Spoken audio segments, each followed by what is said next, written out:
Bonjour, merci pour l'invitation. Alors, je pensais à ça juste avant de m'installer. Du coup, le sujet est suffisamment intéressant, je trouve, pour avoir proposé à une interne de pneumologie qui est en DES de pneumologie de faire sa thèse d'exercice là-dessus. Donc, je vais vous présenter, c'est pas ses résultats de thèse, c'est un petit peu trop tôt, mais en tout cas, c'est quelque chose qu'on va creuser. Donc, c'est une expérience bien modeste, hein. J'espère que voilà, vous y apprendrez des choses quand même. Alors, dans le service où je travaille, il y a une culture quand même déjà ancienne de la transition, parce que j'ai eu la chance de travailler à côté de Gabriel Bellon et d'Isabelle Durieux, et que il y a très longtemps, ils ont déjà organisé la transition pour des patients qui étaient atteints de mucoviscidose. Et donc, j'ai vu ça tout petit, et puis j'ai vu aussi les choses évoluer au fur et à mesure, avec un âge de passage qui était assez variable, hein, qui était de 18 ans, mais parfois jusqu'à 22, 23 et parfois même 24 ans. Monsieur Bellon a vraiment parfois du mal à passer ses patients. Mais il y avait des règles, il y avait des espèces de dogmes. Il y en avait un qui était, on passe toujours un patient en période de stabilité clinique. On lui laissait passer son bac aussi, hein, passe ton bac d'abord. Alors effectivement, 24 ans, on n'est plus vraiment tout à fait normalement là-dedans, mais en tout cas, voilà, c'était un dogme. On évitait de faire des passages en pleine période justement un petit peu de scolarité, enfin d'échéance scolaire importante. Et puis, il y a eu plusieurs choses aussi avec la mucoviscidose. Initialement, c'était les internistes, hein, Isabelle Durieux est interniste. Elle venait chez les pédiatres faire une consultation commune, prendre contact avec les enfants, enfin les enfants, futurs jeunes adultes et les parents. Et puis en fait, ensuite, l'idée était plutôt d'accompagner ces jeunes vers les centres adultes. Donc il y a eu tout un tas comme ça d'aller-retour jusqu'à trouver un système qui finalement nous convienne assez bien, à nous les médecins, mais surtout et avant tout aux jeunes, et avec une implication effectivement croissante des familles, des patients, des projets de recherche qui ont même été développés pour continuer d'améliorer les choses. Et puis, il y a un moment, il faut faire le point. Donc, c'est ce qui a été fait dans cet article où on s'est dit, finalement, que deviennent ces jeunes qui ont transitionné, atteints de mucoviscidose et qui ont transitionné vers les centres adultes. Et ce sont des indicateurs qui valent ce qu'ils valent. Ce sont des indicateurs un peu peut-être robustes et un peu éloignés en tout cas des ressentis de patients. Mais en termes de fonction respiratoire, on se rendait compte que finalement, quand on les passait dans les conditions qui étaient celles que l'on avait désignées à ce moment-là, leur fonction respiratoire ne bougeait pas. C'est ce que vous voyez sur le panel de gauche. Vous voyez effectivement que la fonction respiratoire reste la même l'année qui précède la transition et l'année qui suit la transition. Et puis pour l'état nutritionnel de ces patients, on avait absolument les mêmes données, des patients qui restaient plutôt en bon état nutritionnel avant et après. Alors la difficulté pour les maladies respiratoires dans l'enfant, c'est que c'est beaucoup, beaucoup plus hétérogène. Effectivement, il y a tout un tas de pathologies très différentes.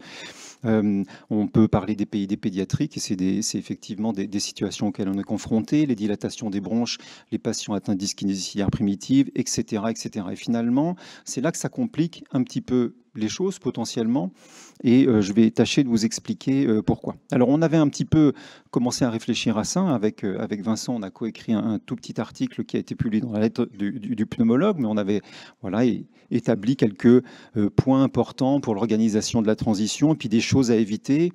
Hein, dans les choses à éviter la période d'instabilité clinique, éviter les passages en période d'année scolaire un petit peu critique ou de changement en tout cas d'orientation, éviter les transferts brutaux et dans l'urgence, qui sont vraiment un risque de dégradation brutale de la situation des enfants. Et puis, attendre également, quand il y a un projet de transplantation, que les patients aient été transplantés pour ensuite organiser le transfert dans un centre adulte. Alors, il n'y a pas tant de recommandations que ça, hein, pour les transferts d'enfants atteints de pathologies respiratoires rares. Et donc, il n'y a pas très longtemps, a été publié dans l'ERJ cet état des lieux qui a été fait par un groupe d'experts des PID sur le fait justement qu'au niveau, il y avait en fait très très peu de programmes de transition qui existaient, qui avaient un réel besoin pour mettre au point ces programmes. Alors, aux Hospices civils de Lyon, il y a un seul service de pneumologie pédiatrique, c'est celui dont j'ai la chance d'être le chef de service. Par contre, il y a plusieurs services de pneumologie. Il y a celui de Vincent Cotin, et on a de la chance puisqu'on est situé dans le même groupement hospitalier. Il est vraiment mon voisin immédiat ou quasi immédiat. Et c'est vers lui que je vais transférer une vaste majorité des patients atteints de maladies respiratoires rares. Mais pas tous. Il y en a certains que je vais transférer ailleurs, simplement parce que, même s'ils sont compétents dans tout un tas de domaines, il y a quand même des domaines de compétences dont je sais qu'ils vont se situer un petit peu ailleurs. Je pense notamment aux enfants qui ont des ventilations non invasives un petit peu compliquées et pour lesquels l'expertise est sûrement maîtrisée dans le secteur où travaillent Vincent et ses collègues, mais quand même, voilà, il y a une espèce de direction naturelle qui se fait vers ces services-là. Donc, c'est important également de tenir compte des besoins des familles et des patients en fonction de leur géographie aussi, de leur lieu d'habitation et d'accessibilité à ces hôpitaux. Alors, sur le modèle de ce que l'on avait mis en place pour la muco, ben, on a organisé une transition pour ces patients. Là, je vais parler de l'expérience avec le service de Vincent Cotin, mais c'est quelque chose qui ressemble beaucoup au modèle muco, hein, c'est très similaire. On va déjà effectivement informer très tôt, et le plus tôt sera toujours le mieux, des enfants, des familles, leur dire qu'effectivement, le suivi, il y a un moment où il faudra envisager de l'envisager ailleurs, et notamment dans un service adulte. Et puis, proposer ça va dépendre de la maturité des enfants, mais de proposer également des consultations qui se feront seules avec ces jeunes.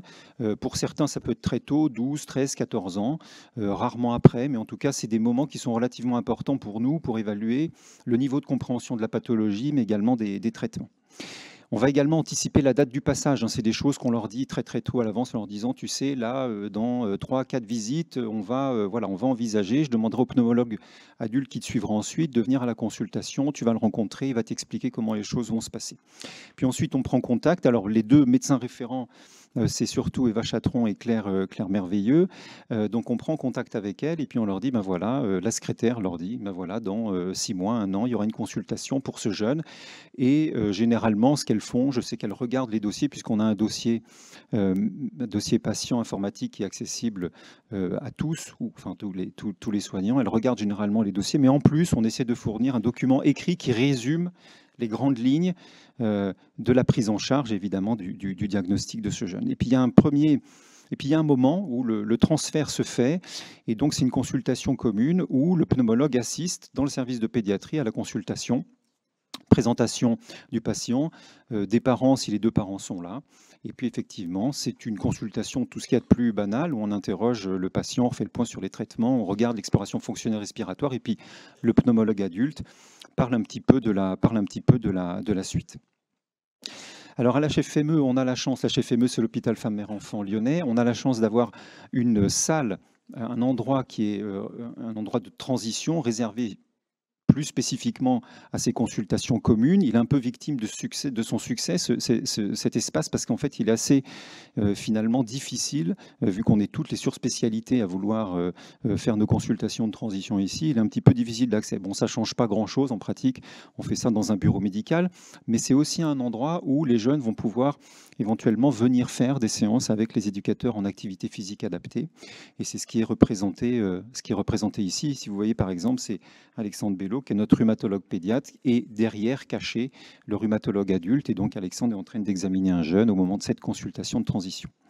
Alors, qu'est-ce qui devient ensuite? C'est là un petit peu que j'ai voulu un petit peu creuser les choses, et ça va être le travail justement de Lucille Grimard, de voir un petit peu ce que deviennent ces jeunes une fois qu'ils ont été passés dans un service adulte. Et donc, je prends l'exemple des patients atteints de dyskinésie ciliaire primitive.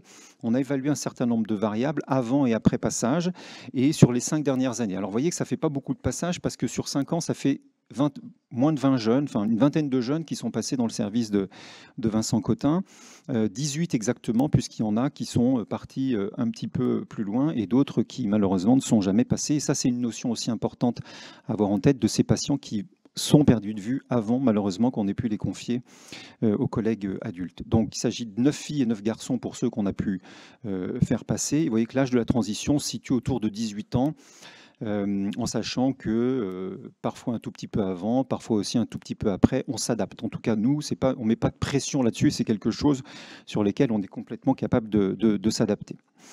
On a voulu regarder ensuite le délai avant la première consultation dans le centre adulte. Alors, vous voyez que pour la moitié, ça se fait à peu près dans les 6 mois qui suivent la dernière consultation en pédiatrie. Alors, on peut dire que c'est long ou que c'est pas long, mais bon, 6 mois, ça correspond à peu près à ce qu'on propose pour le suivi de patients qui sont très stables, donc ça paraît plutôt raisonnable. Mais il y en a quand même pour lesquels, effectivement, ces délais de consultation vont s'allonger, puisqu'on en a où on dépasse largement, vous voyez, l'année. Il y en a 2 pour lesquels la prise en charge a été quand même relativement longue avant qu'ils aient vraiment accès au centre adulte. On a regardé également la fréquence de suivi avant et après le passage.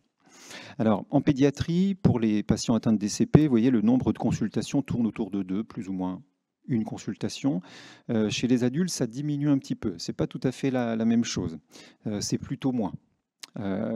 pour des raisons qui sont propres à leur organisation, je ne sais pas. Mais en tout cas, ils sont plutôt moins vus. Le nombre de fonctions respiratoires également, et c'est évidemment à mettre en parallèle du nombre de consultations, également un petit peu moins important. Alors qu'en pédiatrie, effectivement, comme on les voit régulièrement, on fait aussi pas mal de fonctions respiratoires. Pour ce qui est par contre de l'évaluation de la fonction respiratoire, qu'on regarde l'évolution du VEMS, qu'elle soit exprimée en pourcentage de la prédite ou en Z-score, globalement ça ne bouge pas. C'est-à-dire qu'une fois passé, les VEMS restent à peu près stables. On est 1 an après l'évolution, vous voyez, en pourcentage de la prédite, on passe de 84 à 82 et le Z-score ne bouge voilà, quasiment pas. Donc c'est des choses qui sont importantes. Pour ces patients qui ont une surveillance microbiologique régulière, là aussi, ça vient peut-être de la culture que l'on a un petit peu de la prise en charge des patients atteints de mucoviscidose, mais à chaque venue dans le service, systématiquement, ils voient un kinésithérapeute qui réalise un examen cytobactériologique des crachats. Donc effectivement, un nombre de prélèvements par patient qui est important. Ce qui n'est pas tout à fait la même chose, vraisemblablement, quand ils passent chez les collègues adultes. Et puis un dernier point, chez ces patients qui ont des problèmes ORL importants, en tout cas à l'âge pédiatrique, la visite, en tout cas le fait de leur faire rencontrer un médecin ORL au cours du suivi, vous voyez, en pédiatrie, je trouve même qu'on n'est pas si bon que ça, mais on a 6 patients sur 10 qui ont un suivi ORL organisé, systématique. Et c'est vrai que chez les adultes, il y a peut-être des choses qui sont faites en dehors de l'hôpital, ça je ne le sais pas, mais en tout cas, quand on regarde les consultations auprès d'un médecin ORL, on voit également qu'il y a qu'il y a une diminution du nombre d'évaluations. Alors Vincent, tu découvres tout ça. Hein. Bon, le but, c'est évidemment de s'améliorer. C'est ça en fait. Le but, c'est de s'améliorer. Il y a forcément vous avez bien compris, la nécessité de s'adapter, mais des deux côtés, à la fois du côté des pédiatres et à la fois des adultes, et de s'acculturer à la fois de ce qui se passe chez les adultes et inversement des adultes de ce qui se passe chez les pédiatres. Ça, c'est vraiment quelque chose d'important. Et je dirais, c'est ce que mon expérience dans la mucoviscidose m'a appris. C'est que c'est effectivement arriver à se transposer un petit peu dans le mode de fonctionnement adulte, et vous, adultes, dans le mode de fonctionnement pédiatrique, pour essayer de faire quelque chose qui soit le moins rompu possible finalement dans ce suivi. Donc, il y a des progrès à faire, mais ça sert à ça justement, hein, ces analyses de pratique. C'est de trouver les choses qui ne fonctionnent pas suffisamment bien ou sur lesquelles il y a des points insuffisants pour les faire progresser, pour les faire avancer et pour s'améliorer, tout simplement. Voilà, et je vous remercie pour votre attention.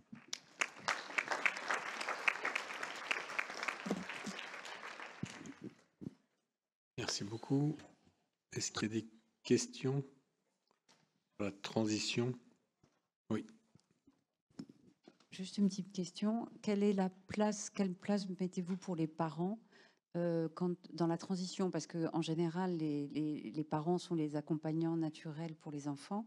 Et est-ce que vous leur laissez la place quand ils vont chez les adultes? Bien Comment sûr. ça se passe? Quelle est la place du parent, en gros? Alors, elle reste importante, et y compris une fois arrivé dans le centre adulte. Hein. Je pense que c'est une des angoisses majeures des parents, de se dire finalement, dès que je vais arriver dans le centre adulte, on va me demander de me mettre à l'écart, je ne pourrai plus assister à la consultation, je ne pourrai pas préciser au médecin que si, finalement, il a bien pris des antibiotiques. Et donc, je pense qu'il les rassure beaucoup là-dessus. En tout cas, les consultations que je fais avec les pneumologues adultes, c'est même souvent une question que je vais... c'est un point que je vais aborder avec les parents directement en leur disant, mais vous savez, vous pourrez continuer à assister aux consultations jusqu'à ce que vous le sentiez ou la sentiez suffisamment à l'aise pour pouvoir la laisser faire ces consultations toute seule.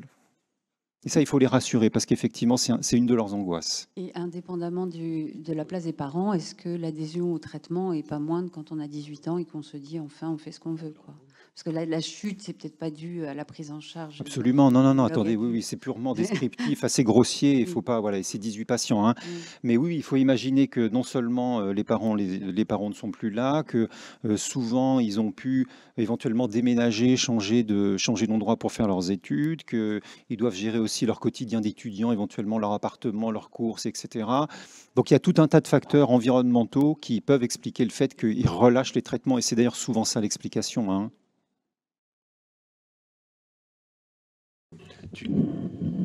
Ouais. Juste une remarque. Quand ils avaient regardé en fait l'impact du passage dans la mucoviscidose, Oui.